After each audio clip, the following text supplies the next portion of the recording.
السلام علیکم ورحمۃ اللہ وبرکاتہ۔ نحمدہ ونصلی علی رسولہ الکریم، اما بعد، بسم اللہ الرحمن الرحیم۔ نبی کریم صلی اللہ علیہ وسلم نے جو یہ فرمایا، 3 مرتبہ ماں کے حسن سلوک کو بیان کرنے کے بعد چوتھے نمبر پر باپ کے ساتھ حسن سلوک کا حکم دیا، اس کی وجہ بیان کی گئی ہے کہ یہ 3 تکلیفیں عورت کی ایسی ہوتی ہیں جس میں مرد کا حصہ نہیں ہوتا، اس لیے شریعت نے عورت کی اس تکلیف کا احساس کرتے ہوئے باپ سے زیادہ ماں کے ساتھ حسن سلوک کرنے کا اور خدمت کرنے کی تاکید فرمائی۔ اس لیے اسلام چونکہ عدل و انصاف کا مذہب ہے، کسی کے ساتھ ظلم و زیادتی پسند نہیں کرتا، تو جو جتنا اچھا رویہ اختیار کرتا ہے، اسلام اسی طریقے سے اس کا صلہ بھی دیتا ہے، اللہ تعالیٰ اسی حساب سے اس کے اجر و ثواب بھی عطا فرماتا ہے۔ تو شادی سے قبل اور بچی کی تعلیم و تربیت کی فضیلت اور شادی کے بعد عورت سے حسن معاشرت کی یہ تاکید جو ابھی آپ کے سامنے بیان ہوئی ہے، لیکن عورت کے لیے 2 مرحلے اس کی زندگی میں بڑے اہم موڑ کی حیثیت رکھتے ہیں۔ ایک مرحلہ شادی سے قبل رشتہ ازدواج قائم کرنے میں اس کی پسند اور ناپسند کا مسئلہ ہے، اور دوسرا مرحلہ وہ ہے کہ شادی کے بعد اگر خاوند صحیح کردار کا حامل نہ ہو تو اس سے گلو خلاصی کی کیا صورت ہے۔ یہ 2 مرحلے بھی عورت کے لیے بڑے اہم موڑ ہیں۔ ان دونوں مرحلوں کے لیے بھی اسلام نے عورت کے جذبات کو ملحوظ رکھتے ہوئے نہایت معقول ہدایات دی ہیں، تاکہ عورت پر کسی طرح سے بھی جبر و ظلم نہ ہو سکے۔ نکاح میں عورت کی پسند اور اس کے اختیار کے مسئلے میں بالعموم بڑی افراط اور تفریط پائی جاتی ہے۔ کہیں تو عورت کو بالکل بے دست و پا مجبور بنا دیا گیا ہے، اس کی پسند اور ناپسند کی قطعاً کوئی پرواہ نہیں کی جاتی، اور کہیں اسے ایسا با اختیار بنا دیا گیا ہے کہ ماں باپ اور اس کے سرپرستوں کی رائے اور مشورے کی کوئی اہمیت باقی نہیں رہتی۔ اسلام نے اس افراط اور تفریط کے مقابلے میں یہ راہ اعتدال اختیار کی ہے کہ ایک طرف ولی یعنی والد سرپرست کی ولایت اور اجازت ضروری قرار دی، اور فرمایا رسول اللہ صلی اللہ علیہ وسلم نے لا نکاح الا بولی، کہ ولی کے بغیر کوئی نکاح نہیں ہے۔ اس حدیث کی روشنی میں اکثر ائمہ کے نزدیک ایسا نکاح منعقد ہی نہیں ہوتا جس میں والد کی اجازت اور رضامندی شامل نہ ہو۔ دوسری طرف عورت کی رضامندی اور اس کی اجازت بھی ضروری قرار دی گئی ہے، یعنی جہاں ولی کی اجازت اور رضامندی ضروری ہے، اسی طریقے سے جب بات چیت کا سلسلہ چل رہا ہو تو اس وقت یہ تاکید کی گئی ہے کہ لڑکی کی رضامندی بھی حاصل کرنے کی کوشش کی جائے۔ رسول اللہ صلی اللہ علیہ وسلم نے فرمایا لا تنکح الایم حتی تستأمر، کہ بیوہ عورت کا نکاح اس کے مشورے کے بغیر نہ کیا جائے۔ پھر نیز فرمایا لا تنکح البکر حتی تستأذن، کنواری لڑکی کا نکاح اس کی اجازت کے بغیر نہ کیا جائے۔ کنواری عورت کے اندر شرم و حیا کا مادہ زیادہ ہوتا ہے، اس لیے اس سے اجازت طلبی کا مسئلہ مشکل تھا۔ اسے بھی شریعت نے اس طرح حل فرما دیا کہ کنواری لڑکی کی خاموشی ہی اس کی اجازت اور رضامندی ہے۔ عورت کی رضامندی اور اس کی اجازت کی شریعت میں کتنی اہمیت ہے، اس کا اندازہ عہد رسالت مآب صلی اللہ علیہ وسلم کے ایک واقعے سے بآسانی لگایا جا سکتا ہے کہ ایک خاتون جن کا نام خنسا بنت خزام انصاریہ تھا، ان کا نکاح ان کے والد نے ان کی اجازت کے بغیر کر دیا۔ انہیں یہ رشتہ ناپسند تھا۔ انہوں نے آ کر نبی صلی اللہ علیہ وسلم کی خدمت میں باپ کی شکایت کی تو آپ نے اسے ناپسند فرمایا اور نکاح رد کر دیا، یعنی کل عدم قرار دے دیا۔ شادی کے بعد اگر خاوند عورت کے نزدیک ناپسندیدہ ہو، یہ تو پہلا پہلو تھا نا کہ عورت کی جب شادی کرنے کا موقع آئے تو اس کی اجازت اور رضامندی کے بغیر، اس کو راضی کیے بغیر ایسی جگہ شادی نہ کی جائے اس کی جس کو وہ ناپسند کرتی ہو۔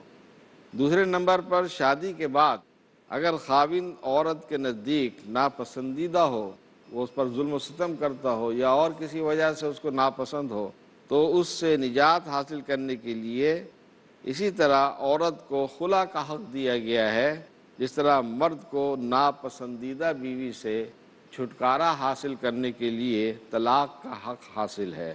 بعض لوگ سمجھتے ہیں کہ مرد کو تو طلاق کا حق حاصل ہے، لیکن اس کے مقابلے میں عورت مجبور ہے، وہ اگر خاوند کو ناپسند کرتی ہے تو اس کے لیے اس سے نجات حاصل کرنے کی کوئی صورت ہی نہیں ہے۔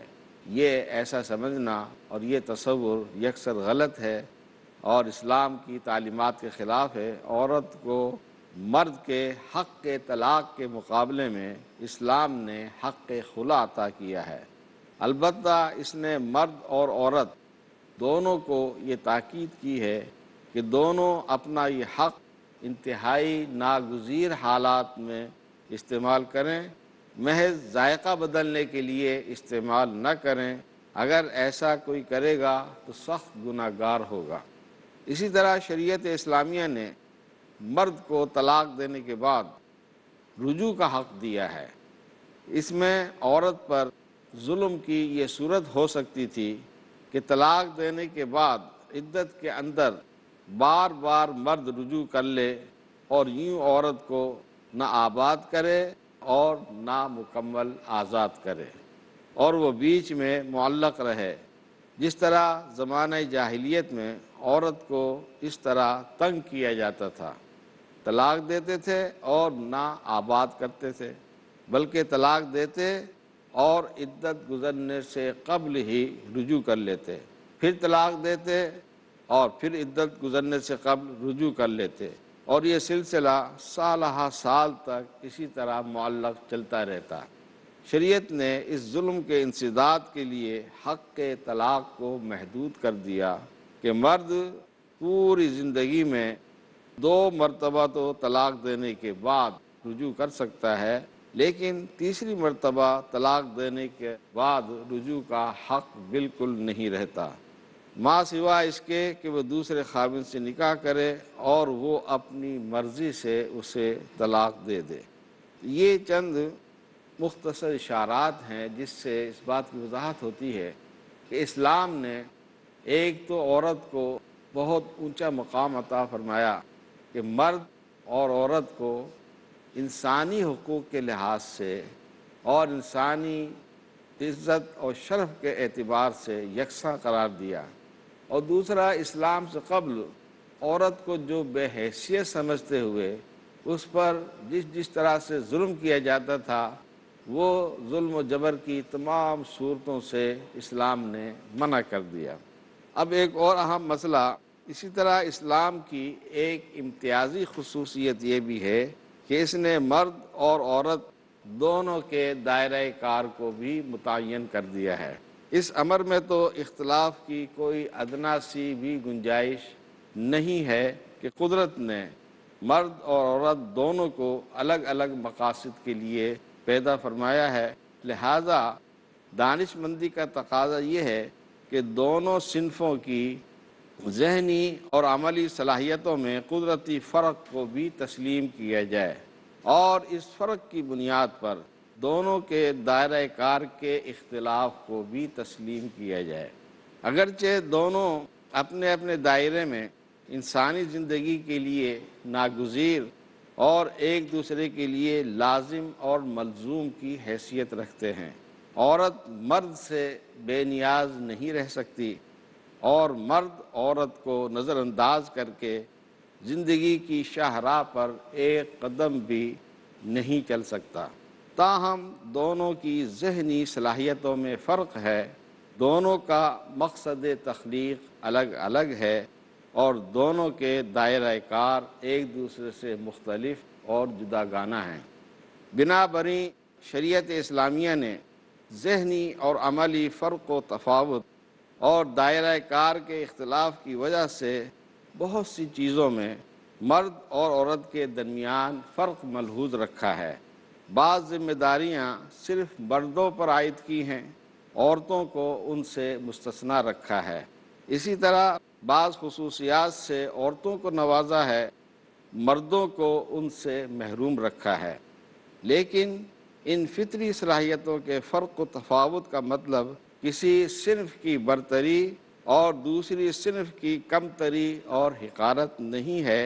مثال کے طور پر مرد کے اندر اللہ تعالیٰ نے یہ صلاحیت رکھی ہے کہ وہ عورت کو بار آور کر سکتا ہے، یعنی اس کو حاملہ کر سکتا ہے، لیکن عورت خود بار آور نہیں کر سکتی۔ عورت کو تو بار آور کر سکتا ہے، لیکن مرد خود بار آور نہیں ہو سکتا۔ اس کے برعکس عورت کے اندر صلاحیت رکھی ہے کہ وہ بار آور ہو سکتی ہے، لیکن وہ کسی کو بار آور نہیں کر سکتی۔ یعنی یہ قدرتی فرق ہے مرد اور عورت کا۔ گویا مرد کے اندر تخلیق و ایجاد کا جوہر رکھا گیا ہے، تو عورت کو اس تخلیق اور ایجاد کے ثمرات و نتائج سنبھالنے کا سلیقہ عطا کیا گیا ہے۔ اس کی مزید تفصیل انشاءاللہ تھوڑے سے وقفے کے بعد ہم عرض کریں گے۔ وآخر دعوانا ان الحمدللہ رب العالمین۔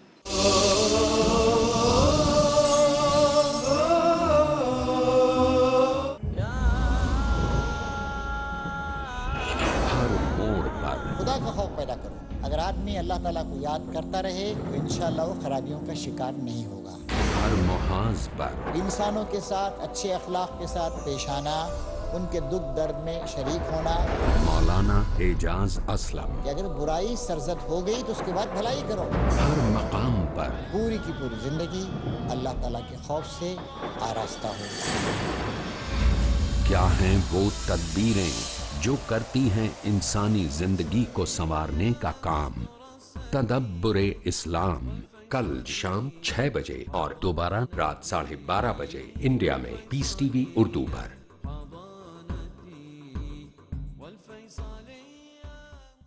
جھوٹ کا اندھیرا کتنا ہی گہرا کیوں نہ ہو، سچائی کی ایک کرن سے مٹا دینے کے لیے کافی ہے۔ ہر پہلو، ہر نظریہ، ہر نقطہ سچ کا، ہر دم، ہر پل، ہر لمحہ سچ کو پیش کرنے کی جستجو۔ آئیے میرے ساتھ اور حق کو جانیے۔ عالم انسانیت کے لیے سچائی کی روشنی۔ ڈاکٹر ذاکر نائک پیش کریں گے اظہار حق، ہر پیر سے سنیچر رات 10 بجے اور دوبارہ صبح 8:30 بجے انڈیا میں پیس ٹی وی اردو پر۔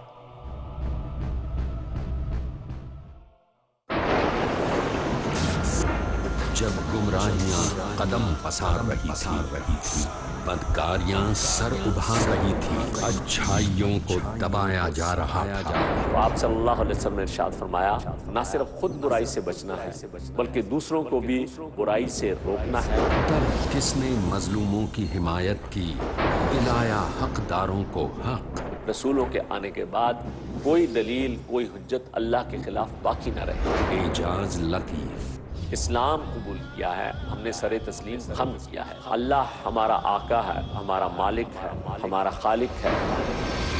دیکھیے اندھیروں سے اجالوں تک اگلا پروگرام پیس ٹی وی اردو پر۔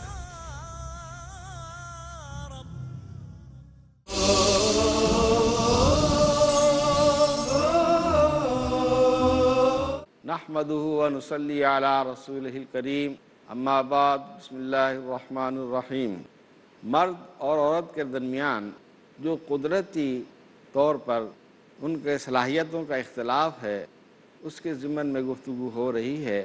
اس کی ایک مثال دی گئی ہے کہ ایک مرد عورت کو تو بار آور کر سکتا ہے، لیکن عورت مرد کو بار آور نہیں کر سکتی۔ عورت کے مقابلے میں مرد کو اگر تخلیق و ایجاد کی قوت عطا کی گئی ہے تو عورت کو اس کو سنبھالنے کی صلاحیت عطا کی گئی ہے. وہ بچے کی پرورش کرتی ہے، بچے کو پالتی ہے، بچے کو دودھ پلاتی ہے. مرد یہ کام نہیں کر سکتا. اسی طریقے سے اگر مرد کو حکمرانی اور جہاں-بانی کا حوصلہ عنایت کیا گیا ہے تو عورت کو گھر بسانے کی قابلیت بخشی گئی ہے. مرد کے اندر قوت و عزیمت کے اوصاف رکھے گئے ہیں تو عورت کو دلکشی اور دل ربائی کا وصف عطا کیا گیا ہے. چنانچہ اس کارخانہ عالم کی زیب و زینت کسی ایک ہی صنف کے اوصاف سے نہیں ہے بلکہ دونوں قسم کے اوصاف سے ہے، اور دونوں ہی انسانی معاشرے کے اہم رکن ہیں. انسانی معاشرے کا وجود اور بقا ان دونوں میں سے کسی ایک ہی پر منحصر نہیں ہے کہ ساری اہمیت بس اسی کو دے دی جائے اور دوسرے کو یکسر نظر انداز کر دیا جائے، بلکہ اس پہلو سے دونوں مساوی حیثیت رکھتے ہیں. البتہ خصوصیات اور صلاحیتیں دونوں الگ الگ لے کر آئے ہیں. لہذا مرد جو کام کر سکتے ہیں عورتیں وہ سارے کام نہیں کر سکتی. لیکن ایسے مردانہ کام کا نہ کر سکنا عورت کی تحقیر نہیں ہے. اسی طرح عورت کے بعض کام مرد نہیں کر سکتے تو اس میں ان کے لیے حقارت کا کوئی پہلو نہیں ہے. دونوں اپنی اپنی صلاحیتوں کے مطابق اعمال کے مکلف ہیں. اسی لیے اسلام کی منشا یہ ہے کہ دونوں صنفیں اپنے اپنے دائرے میں کام کر کے منشائے قدرت کی تکمیل کریں اور ایک دوسرے کے کاموں میں دخیل ہو کر فساد تمدن کا باعث نہ بنیں. وہ ایک دوسرے کے معاون ہوں، متحارب نہ ہوں، یعنی ایک دوسرے کے خلاف برسر پیکار نہ ہوں، بلکہ ایک دوسرے کے دست و بازو اور معاون بن کر رہیں. حلیف ہوں، حریف نہ ہوں. جو انسانی معاشرہ اس فطری اصول سے انحراف کرے گا امن و سکون سے محروم ہو جائے گا. اس لیے اسلام نے انسانی معاشرے کو فساد سے بچانے کے لیے مرد و عورت دونوں کے دائرہ کار کو ان کی فطری صلاحیتوں کے مطابق متعین کر دیا ہے. مرد کا دائرہ کار گھر سے باہر اور عورت کا اصل دائرہ کار گھر کی چار دیواری ہے، اور اسی بنیاد پر مرد اور عورت کے درمیان بہت سے امور میں فرق کیا ہے، جس کی مختصر تفصیل انشاءاللہ ابھی آپ کے سامنے پیش کی جائے گی. مثال کے طور پر معاشی کفالت کا ذمہ دار اور خاندان کا سربراہ صرف مرد ہے. اسلام نے عورت کو کمانے، ملازمت کرنے یا تجارت و کاروبار کرنے سے مستثنیٰ رکھا ہے اور نان و نفقے کی ساری ذمہ داری مرد پر عائد کی ہے. چنانچہ عورت جب تک غیر شادی شدہ ہے ماں باپ یا بھائی یا بصورت دیگر چچا وغیرہ اس کے کفیل ہوئیں گے، اور شادی کے بعد اس کا خاوند یا بیٹا اس کا کفیل ہوگا. اسی اعتبار سے مرد کو عورتوں کا قوام یعنی سربراہ، حاکم اور نگران کہا گیا ہے. الرجال قوامون علی النساء بما فضل اللہ بعضهم علی بعض وبما انفقوا من اموالهم، کہ مرد عورتوں پر قوام ہیں. قوام کا مطلب یعنی حاکم ہیں، سربراہ ہیں، نگران ہیں. کیونکہ ایک گھر میں اب اگر دو قوام ہوں، دو حاکم ہوں، دو سربراہ ہوں تو گھر کا نظام نہیں چل سکتا. جس طرح ایک مملکت میں اگر دو بادشاہ ہوں تو نظام نہیں چل سکتا. اسی طریقے سے گھر کا نظام بھی تبھی صحیح معنوں میں چل سکتا ہے کہ کسی ایک کو سربراہ، حاکم، قوام مانا جائے. تو یہ مقام اللہ تعالیٰ نے مرد کو عطا کیا ہے کہ وہ عورتوں کا قوام ہے، اور اس کی اللہ تعالیٰ نے دو وجہ بیان فرمائی ہیں. بما فضل اللہ بعضهم علی بعض، ایک تو یہ کہ اللہ نے بعض کو بعض پر فضیلت عطا کی ہے، یعنی مرد کو اللہ تعالیٰ نے جو قوتیں اور صلاحیتیں عطا فرمائی ہیں اور جو ذہنی اور دماغی صلاحیتیں عطا کی ہیں، عورت مردوں کے مقابلے میں اس لحاظ سے کمزور ہے، جسمانی لحاظ سے بھی آپ دیکھ لیں عورت و مرد کا مقابلہ نہیں ہو سکتا، تو اسی طریقے سے دماغی اور ذہنی صلاحیتوں میں بھی فرق ہے دونوں کے۔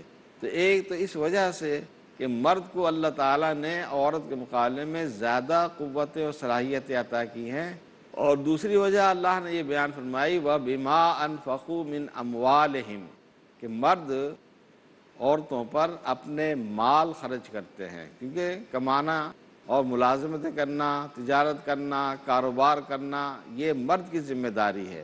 تو یہ مرد اس کے ذریعے سے کما کر وہ اپنے گھر کا خرچ چلائیں، گھر کے اخراجات پورے کریں اور عورت کی تمام ضروریات پوری کریں۔ ان دو وجہ سے اللہ تعالیٰ نے فرمایا کہ ہم نے مرد کو گھر کا، عورت کا قوام اور حاکم بنایا ہے۔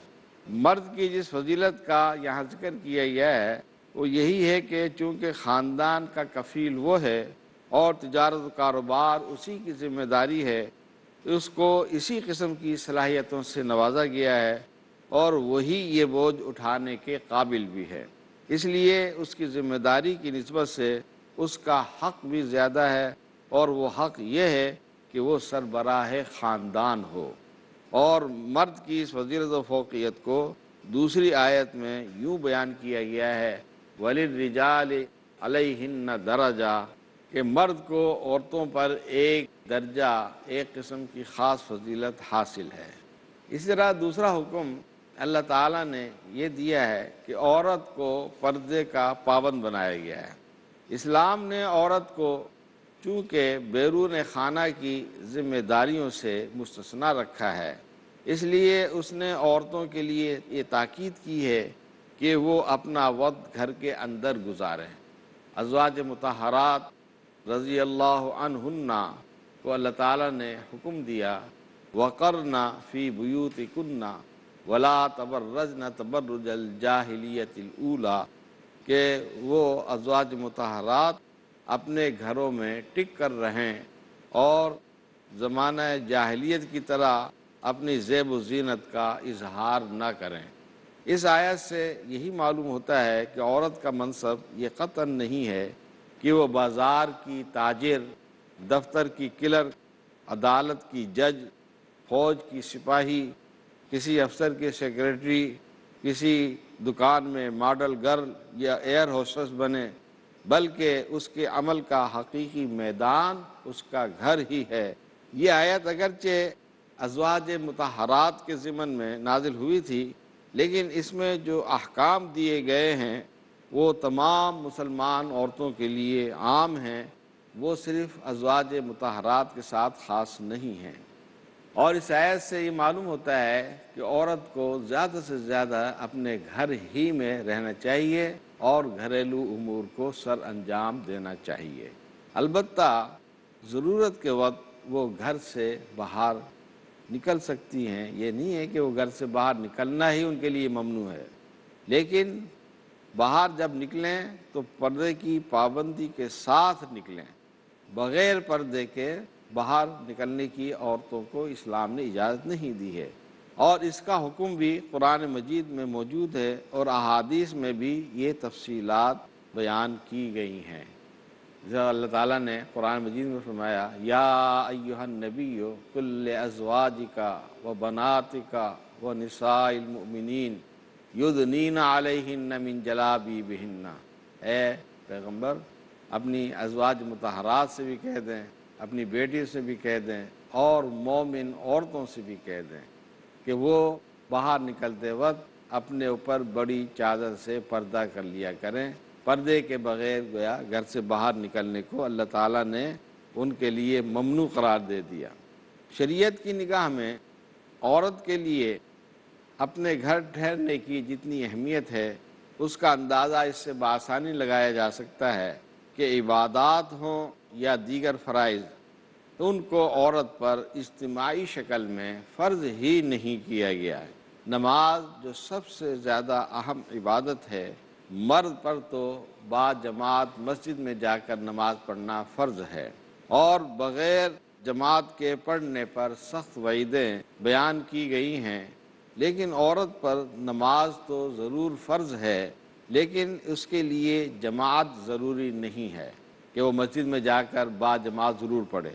اگرچہ اسے یہ اجازت تو حاصل ہے کہ اگر وہ مسجد میں جا کر با جماعت نماز پڑھنا چاہتی ہے تو پردے کے اہتمام کے ساتھ وہاں آ کر ادا کر سکتی ہے، لیکن اسے ترغیب یہ دی گئی ہے کہ اس کے لیے زیادہ بہتر گھر کے اندر ہی نماز پڑھنا ہے، بلکہ گھر